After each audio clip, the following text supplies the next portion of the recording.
Alright, I'm going to review how to change a decimal to a fraction and a fraction into a decimal.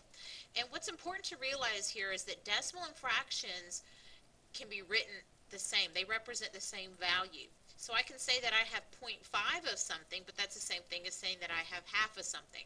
Just like 50 cents can be written as 0.50, or you could say you have half of a dollar.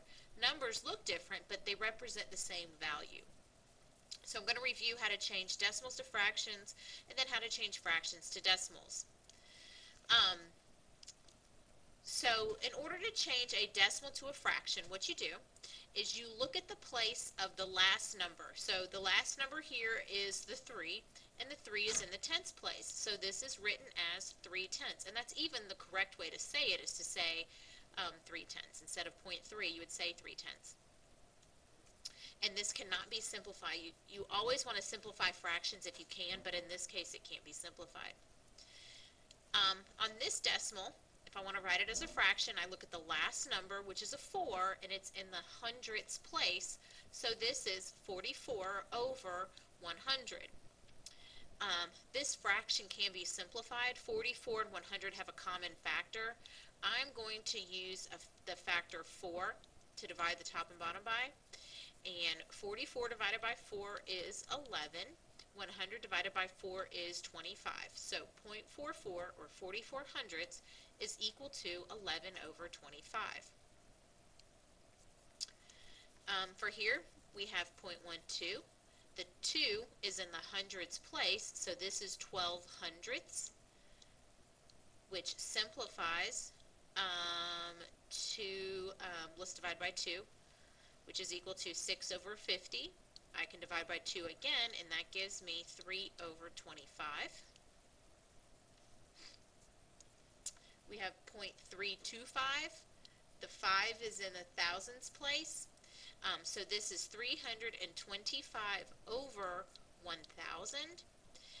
325 and 1,000 have a common factor of 25. And I know that that's kind of a large number. You could start with 5. You're just going to have to do it a couple times. 25 goes into 325, let me think, 13 times. And 25 goes into 1,000 40 times. So this fraction simplifies to 13 over 40. So this means that 0.325 is equal to 325 thousandths, which is equal to 13 over 40. Now, to go the other way to write fractions as decimals, you are going to divide. And the rule is the top number always goes on the inside, the bottom number always goes on the outside. There is no that the larger number goes inside or the smaller number goes inside. That's not how it works. You're taking 1 and you're splitting it into 4 parts. 1 being split into 4 parts. So 4 doesn't go into 1, so I'm going to add a 0.0, bring my decimal straight up. I'm actually going to put a 0 here as a placeholder since 4 doesn't go into 1. 4 goes into 10 2 times. 2 times 4 is 8. I subtract and I get 2. Since I've got this decimal here, I can add another 0, bring it down. 4 goes into 25 times.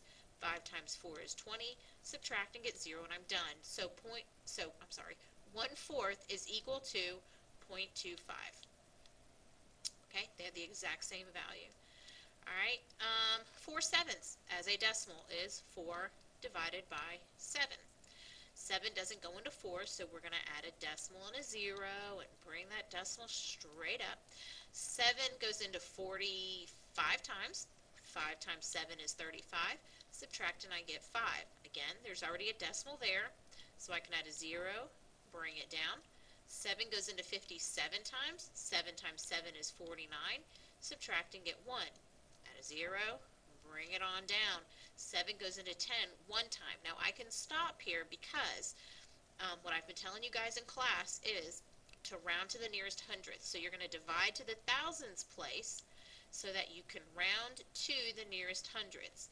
So because of that 1, the 7 is going to stay the same. So this is equal to 0.57, and I'm sorry, I hate it when my, it is equal to 0.57, sorry. Okay? And then the last one I'm going to do is 3/5, which is 3 divided by 5.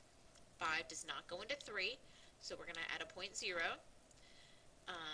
5 goes into 36 times. 6 times 5 is 30, and we are done. So 3/5 is equal to 0.6.